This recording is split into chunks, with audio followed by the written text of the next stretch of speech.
तो अरविंद केजरीवाल यहाँ पे कह रहे थे कि उनके खिलाफ साजिश रची जा रही है बीजेपी की तरफ से और कहा है कि मुझे आपका साथ चाहिए। तो जनता से साथ मांगते हुए यहाँ अरविंद केजरीवाल दिखाई दिए।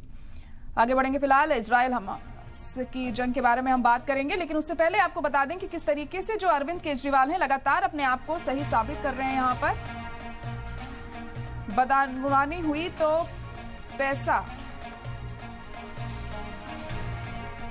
मुझे भेजे गए समन गैर कानूनी है, ये कहा गया अरविंद केजरीवाल की तरफ से। मुझे गिरफ्तार कराना चाहती है बीजेपी। केजरीवाल ने ये तमाम बातें प्रेस कॉन्फ्रेंस के जरिए कहीं इंतखाबी तशहीर से रोकने की यहाँ पर उनकी तरफ से बात यहाँ पर कही गई है। ये बात सामने आई है, बदउनवानी हुई तो पैसा कहाँ गया, ये केजरीवाल ने कहा। तो यहाँ पर अपनी सफाई देते हुए अरविंद केजरीवाल दिखाई दिए हैं, क्योंकि जिस तरीके से हम देख रहे हैं इस मामले में लगातार जो हालात बने हुए हैं, अरविंद केजरीवाल अपनी सफाई उस पर दे रहे हैं, क्योंकि ईडी ने उनके खिलाफ यहाँ पर चौथा समन जारी करने की तैयारी कर ली है।